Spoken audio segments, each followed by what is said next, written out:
Hello everyone, कैसे हैं आप लोग। आज हम नॉलेज एंड करिकुलम में यूनिट फर्स्ट में आज हम नॉलेज के प्रोसेस के बारे में जानेंगे, जिसमें हम देखेंगे प्रोसेस ऑफ नॉलेज क्रिएशन, ज्ञान निर्माण की प्रक्रिया के बारे में आज पढ़ेंगे। ज्ञान निर्माण। As we interact with our friends, classmates and relatives, we are involved in the process of knowledge construction.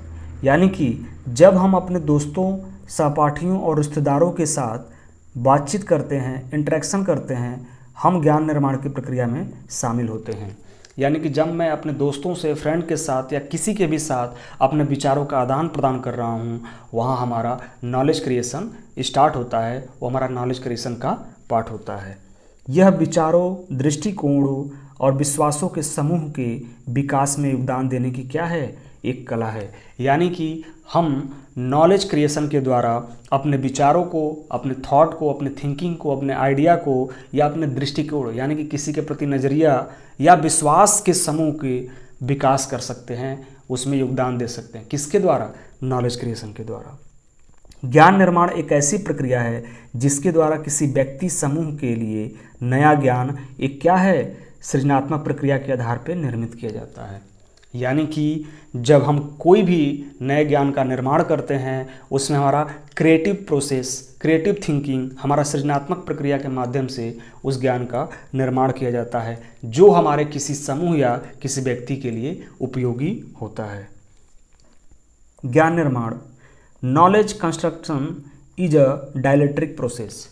जो हमारा ज्ञान का निर्माण होता है वो हमारा द्वंद्वात्मक प्रक्रिया होती है, जिसमें कि हम किसी के साथ संवाद करके, किसी के साथ बातचीत करके, अपने विचारों का आदान प्रदान करके इसको सीखते हैं, जिसमें व्यक्तियों और पर्यावरण के बीच गतिशील अंतःक्रिया के माध्यम से विभिन्न तथ्यों को व्यवस्थित किया जाता है। यानी कि जिसमें कोई व्यक्ति होगा और किसी भी इन्वायरमेंट में, या आपका स्कूल हो सकता है, ऑफिस हो सकता है, या किसी सोसाइटी में, उनके बीच हम लोग क्या कर सकते हैं, इंटरेक्शन करते हैं, बातचीत करते हैं। और हमारा इंटरेक्शन कैसा होता है? तो हमारा इंटरेक्शन गतिशील होता है। गतिशील यानी कि परिवर्तनशील होता है, जो हम चाहते हैं। तो उसके माध्यम से जो हमारे फैक्ट्स हैं उसको हम लोग क्या करते हैं, संगठित करते हैं, व्यवस्थित करते हैं। ज्ञान निर्माण एक क्या है, सहयोगात्मक प्रक्रिया है। यानी कि जो हमारा नॉलेज कंस्ट्रक्शन है वो हमारा क्या है, कोलैबोरेटिव प्रोसेस है। बिना सहयोग के हमारा नॉलेज कंस्ट्रक्शन नहीं हो सकता, और इसका उद्देश्य नई समझ या ज्ञान उत्पन्न करना है। इसका मुख्य उद्देश्य क्या है, तो नई अंडरस्टैंडिंग डेवलप करना, नए थॉट्स डेवलप करना, नए सोच डेवलप करना और ज्ञान का उत्पन्न करना, नॉलेज का क्रिएशन करना, जो किसी ऐसी चीज़ से अधिक है जिसे कोई भी अकेले हासिल नहीं कर सकता। यह भी आवश्यक है कि ज्ञान का निर्माण एक दूसरे के विचारों और सोच पर आधारित होता है। ये मोस्ट इम्पॉर्टेंट है कि जो हमारा ज्ञान का निर्माण होता है यह एक दूसरे पे क्या है, डिपेंड है। डिपेंड किस पे होता है, तो उसके थॉट पे, उसके थिंकिंग पे और उसके सोच पे, जो उसके आइडियाज़ हैं। तो एक दूसरे से जब मैं इंटरेक्ट करता हूँ तो मेरी पॉइंट ऑफ व्यू और उसके पॉइंट ऑफ व्यू का एक दूसरे का क्या किया जाएगा, तो एक दूसरे का तुलना किया जाएगा। तुलना करने के बाद जो सही निर्णय होगा उस पर हम लोग राय लेंगे, उस पर हम लोग उसको व्यवस्थित करेंगे। वही हमारा क्या है, वही हमारा नॉलेज क्रिएशन है। ज्ञान मानव एजेंसी और सामाजिक संरचनाओं के बीच बातचीत के माध्यम से बनाया जाता है। जो हमारा ज्ञान का निर्माण होता है वो किसके द्वारा होगा, तो हमारे मानव एजेंसी यानी व्यक्तियों का समूह, और सामाजिक संरचना, सोशल स्ट्रक्चर, जो हमारे समाज का स्ट्रक्चर बना हुआ है, जिस परिवेश में समाज हमारा रह रहा है, उसके साथ बातचीत के माध्यम से हम ज्ञान का निर्माण करते हैं। पर्यावरण के साथ हमारे कार्य और अंतःक्रियाएँ मौन और स्पष्ट ज्ञान की रूपांतरण प्रक्रिया के माध्यम से किया जाता है। यानी कि जब मैं एक एनवायरनमेंट के साथ अपने कार्यों या उसके साथ मैं इंटरेक्शन करता हूँ, उसके साथ अंतःक्रिया करता हूँ, वहाँ पे मुझे मौन और स्पष्ट ज्ञान का रूपांतरण या ज़रूरत होता है। जो हमारे टैक्टिक या मौन जो ज्ञान होते हैं, ये हमारा क्या है, तो ये हमारा क्या है, व्यक्तिपरक होता है। इसमें हम अपने अनुभव के माध्यम से, इसमें हम अपने एक्सपीरियंस के माध्यम से चीज़ों को समझते हैं। यानी कि जो हम चाहते हैं बदलाव करना, इस चीज़ों को हम लोग रखते हैं समय के साथ, सिचुएशन के साथ। लेकिन जो हमारा स्पष्ट ज्ञान होता है, ये हमारा डॉक्यूमेंटेशन होता है, ये हमारा औपचारिक होता है। जैसे चीज़ें हैं एज इट इज वो चीज़ें क्या होगी, चलती जाएगी। True research is a process of knowledge construction which require some level of combination of interpretation, analysis, synthesis and evaluation. यानी कि जो हमारा सच्चा शोध होता है, ज्ञान का निर्माण की क्या है, प्रक्रिया है। यानी कि जो मैं रिसर्च करता हूँ, रिसर्च करने के बाद जब मुझे ट्रू नॉलेज यानी ऑथेंटिक नॉलेज प्राप्त होता है, वो हमारा क्या है, तो हमारा नॉलेज कंस्ट्रक्शन का प्रक्रिया है, जिसमें हम व्याख्या, विश्लेषण, संश्लेषण और मूल्यांकन के कुछ स्तरों के संयोजन यानी कॉम्बिनेशन की आवश्यकता होती है। यानी कि मुझे ट्रू रिसर्च या ट्रू नॉलेज तभी प्राप्त होगा जहाँ पे मुझे एक व्याख्या यानी जिसमें हम उसके प्रिंसिपल को, उसके पुराने स्टडीज़ का हम क्या करते हैं, व्याख्या करते हैं, उसको देखते हैं। विश्लेषण यानी अपने चीज़ों को क्लासिफाई करते हैं, अलग अलग चीज़ों में वर्गीकृत करते हैं। वर्गीकृत करने के बाद उसके प्रॉब्लम को आइडेंटिफाई किया जाता है, उसकी समस्या को आइडेंटिफाई करते हैं। संश्लेषण यानी कि जो चीज़ें मुझे समस्या का हल पता चला उसको हम बाद में कंपाइल करेंगे। और मूल्यांकन यानी मैं लास्ट में सभी चीज़ों का मूल्यांकन करता हूँ, उसके बाद मेरा क्या होता है, उसके बाद मेरा नॉलेज जस्टिफाई हो जाता है। और जो नॉलेज हमारा जस्टिफाई हो गया वो हमारा ज्ञान क्या हो गया, वो ज्ञान हमारा ट्रूथ हो जाता है।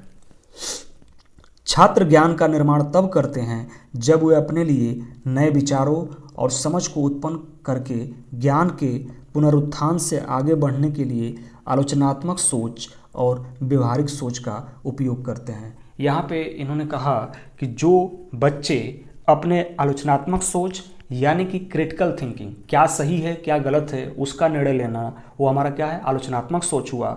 और हमारा व्यवहारिक सोच यानी कि खुद का पॉइंट ऑफ व्यू, जो वर्तमान में चीज़ों को देख के मैं कह रहा हूँ, ऐसी जो विचार हैं, ऐसे जो थॉट हैं, तो नए विचारों और समझ को उत्पन्न करने के लिए बच्चों के अंदर ऐसे नॉलेज का कंस्ट्रक्ट किया जाता है। एक स्कूल के संदर्भ में ज्ञान निर्माण प्रक्रिया इस बात से संबंधित है कि शिक्षक किस हद तक छात्रों को समझने, जांच करने और यह निर्धारित करने में मदद करते हैं कि एक अनुशासन के भीतर अंतर्निहित सांस्कृतिक धारणाएं, संदर्भ के फ्रेम और दृष्टिकोण और पूर्वाग्रह ज्ञान के तरीकों को कैसे प्रभावित करते हैं। यानी कि एक शिक्षक के द्वारा क्या किया जाता है, तो ज्ञान निर्माण की प्रक्रिया में यह संबंध बनाया जाता है कि छात्रों को किस हद तक समझाना है, उसको जांच करने के लिए बताया जाएगा।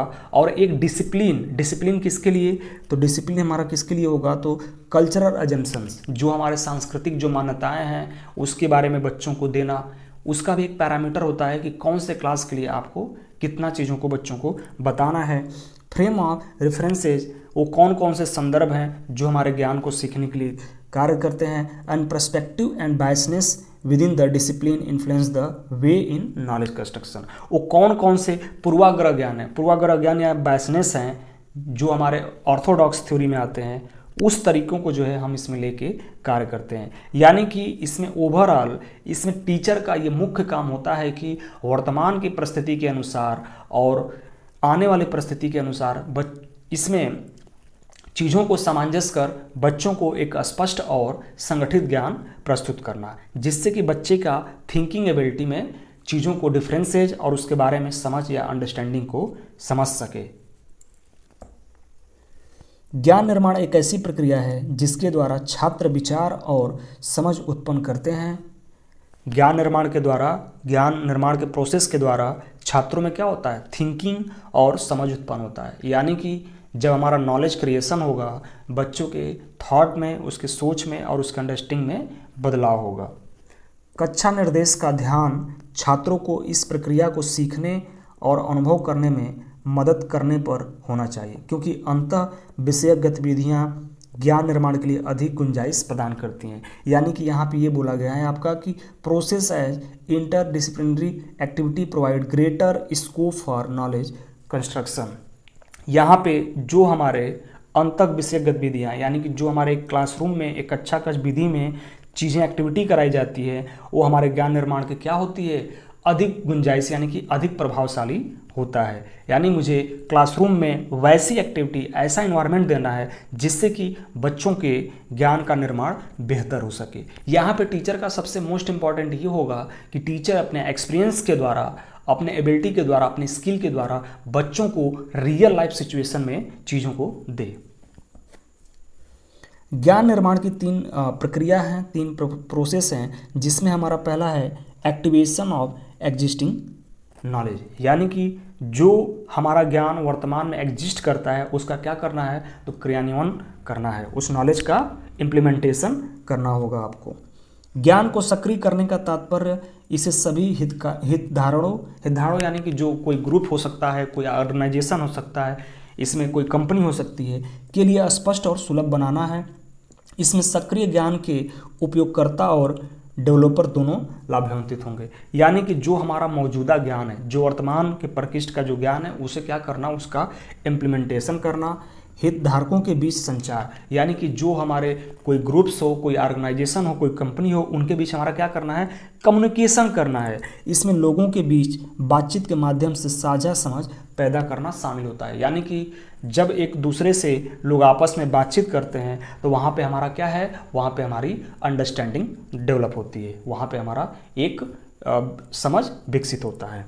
कल्पना करना, यह इस अर्थ में एक रचनात्मक प्रक्रिया है कि पूर्व समझ पर आधारित है लेकिन भविष्य की ओर विस्तारित है। यहाँ पे ये समझना पड़ेगा कि आपको जो हमारा रचनात्मक, मतलब जो हमारे क्रिएटिव थिंकिंग होती है, वो हमारे पूर्व अंडरस्टैंडिंग, मतलब जो मैंने पहले सोचा हुआ है उस पर डिपेंड करेगा, लेकिन भविष्य में क्या ये चीज़ विस्तारित होगा, क्या ये इम्प्लीमेंटेड हो पाएगा, ये जरूरी नहीं होता है। तो इसमें आपको बस ये समझना है आपका कि जो ज्ञान निर्माण की जो 3 प्रक्रिया हैं, सबसे पहले हमारा क्या है, तो मौजूदा ज्ञान को सक्रिय करना, यानी कि जो वर्तमान के जो ज्ञान है, जो वर्तमान के ट्रूथ हैं, उसको मुझे इम्प्लीमेंट करना है।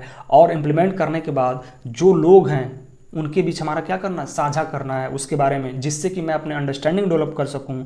और ये अंडरस्टैंडिंग ही हमारा क्या करेगा, तो जो हमारे पूर्व अंडरस्टैंडिंग जो समझ है, तो आने वाले भविष्य में इसका एक राह प्रस्तुत करेगा, जिससे कि एक नए ज्ञान का निर्माण किया जा सके। आते हैं ज्ञान के निर्माण में शिक्षकों की क्या भूमिका होती है। तो एक मोस्ट इम्पॉर्टेंट है कि जब हमारा ज्ञान निर्माण होता है तो एक कक्षा विधि में शिक्षक का बहुत महत्वपूर्ण भूमिका होती है, जिसमें कि शिक्षक विशिष्ट शिक्षण उद्देश्यों को निर्धारित करके और सीखने के परिणामों की अपेक्षा करके शिक्षार्थी को सीखने की दिशा तय करने में मदद करता है। यानी कि एक शिक्षक के द्वारा जो हमारे विशिष्ट शिक्षण उद्देश्य हैं, यानी कि जो हमारे स्पेसिफिक टीचिंग ऑब्जेक्टिव्स हैं बच्चों के लिए, उसको निर्धारित करता है, उसका डिटरमाइन करता है कि मुझे किस तरीके से बच्चों को पढ़ाना है, हमारा उद्देश्य क्या होगा, और सीखने के जो हमारे परिणाम हैं उनकी अपेक्षा करता है कि बच्चों के अंदर ये बदलाव जरूर होंगे और ये बदलाव मुझे करने हैं, जिससे कि जो हमारे सीखने की जो दिशा होती है उसमें काफ़ी अच्छा कारगर महसूस होता है। शिक्षक को पाठ्यक्रम में अवधारणाओं, विषयों और गतिविधियों को आपस में जोड़कर रखना चाहिए। यानी कि जब शिक्षक बच्चों को पढ़ा रहा है तो जो हमारे पाठ्यक्रम के क्या हैं, कंसेप्ट हैं या विषय हैं या जो हमारी एक्टिविटी है, उसको आपस में लिंक करना है। यानी बच्चों को जो भी चीज़ आप बता रहे हैं क्लासरूम में, वो हमारा रियल लाइफ सिचुएशन और हमारा पाठ्यक्रम से संबंधित हो। यानी जो चीज़ लिखा हुआ है उसको आपको एक as a real life presenter के रूप में आपको बच्चों के सामने देना पड़ेगा, जिससे कि इसमें क्या होगा, तो इसमें सीखा गया जो ज्ञान होगा वो मजबूत होगा और दूसरों के लिए एक फीडबैक एक बेहतर होगा। यानी कि जो हम ज्ञान को रियल लाइफ प्रेजेंटेशन या रियल तरीके से चीज़ों को समझते हैं, वो हमारा ज्ञान क्या होता है, वो हमारा ज्ञान लॉन्ग लास्टिंग होता है। थैंक यू, आज के लिए इतना ही और नेक्स्ट वीडियो जल्दी अपलोड होगा।